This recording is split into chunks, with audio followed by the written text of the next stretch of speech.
Hey everyone, Jason Case here with another video, and today we're going to talk about how to analyze and improve old content on your site.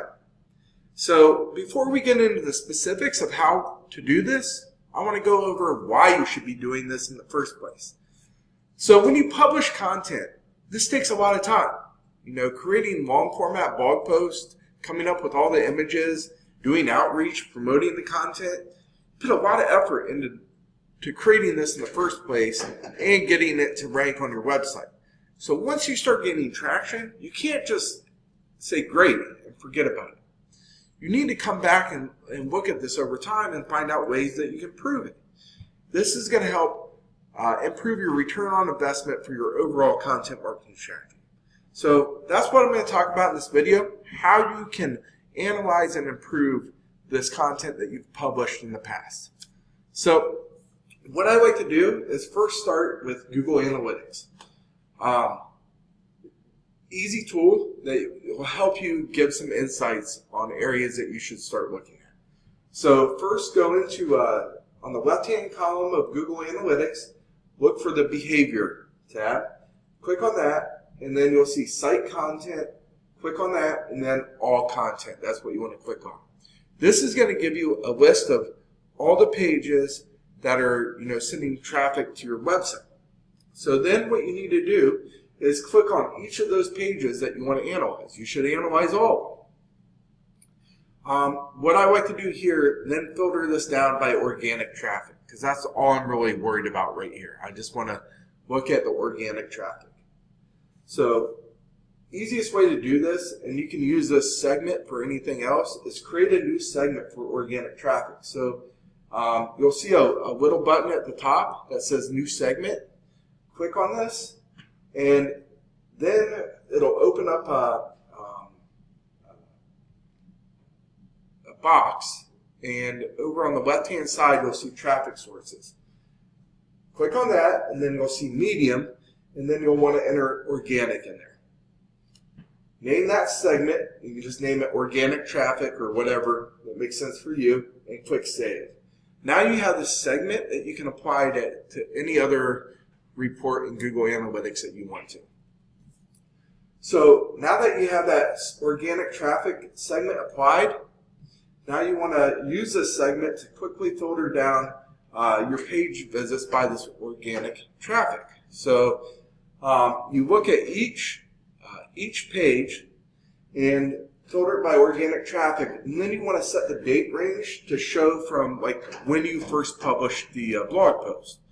So if you're not sure, you don't have to go back in the blog and look at it. Just set your date range a ways back until you start to see the uptick of organic traffic, and then you can start from that date until current. And what you want to look at here is pages that might have increased and then started to decline over time. Wherever that decline happened, there's a number of things that could have happened during that. Competition could have started outranking you. You might have got hit with an algorithm update. So these are all things that you need to troubleshoot to try to get you back up. Or you want to look at flatline pages. Pages that they're getting a little traffic but not much, because these are areas that you can improve on. So these are the pages that you should focus on. Now, you should also focus on your well-performing pages too. Pages that are sending a lot of traffic to your site and they're not really declining or flatlining.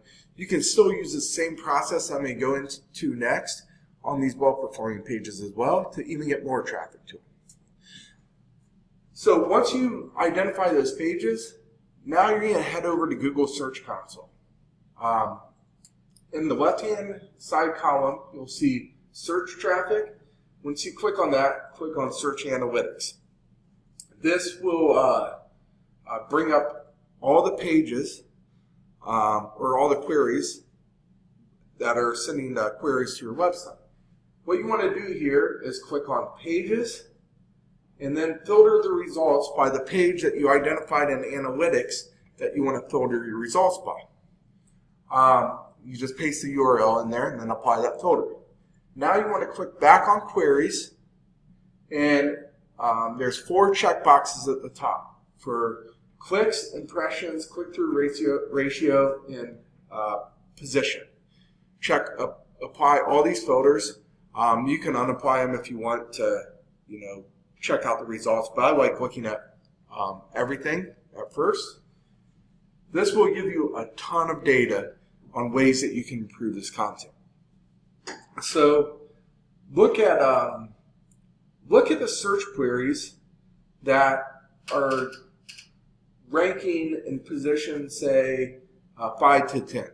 So look at the search queries for that. Easy ways that you could improve this content to possibly rank up into the top positions for these search queries is looking back at that post and seeing what content in this post matches these search queries. Is it pretty thin? Are you not elaborating that much on them? If so, then expand on this. Add more content around these search queries. I bet this is going to help you improve your rankings and get up into that top 3 position.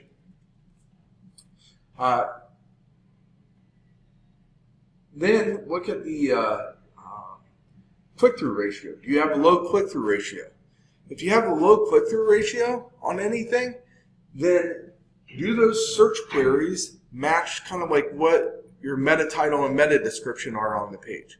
Because if not, then that's probably why you're getting a low click-through ratio. But before you update your meta title and meta description, make sure that these search queries align with the content on the page. And if they don't, then I want to update the meta title and meta description to try to match this, because this is kind of manipulating things. But if it does, then update the meta title and meta description, and then, if it makes sense, maybe kind of add more content around the search queries too.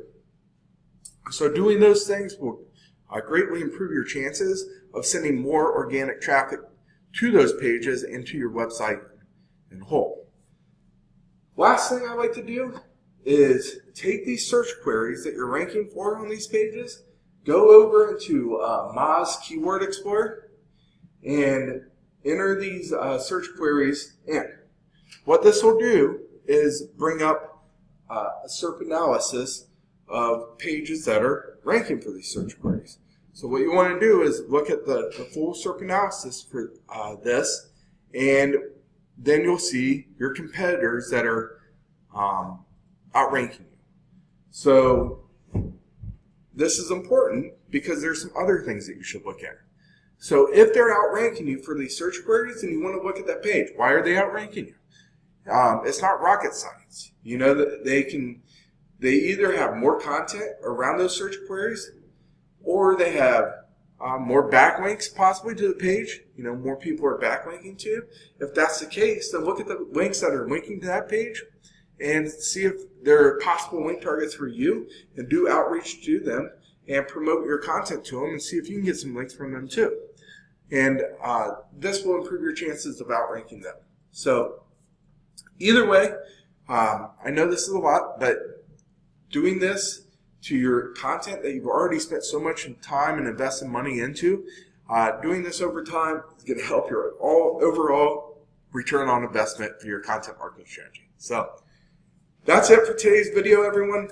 I'm a digital marketing consultant. I do this stuff on a daily basis. I take the frustrations out of growing your business online. So if you need help with anything along these lines, or creating content, or ranking well in the search engines organically, I can definitely help you with that. So please feel free, reach out. I'd be happy to help.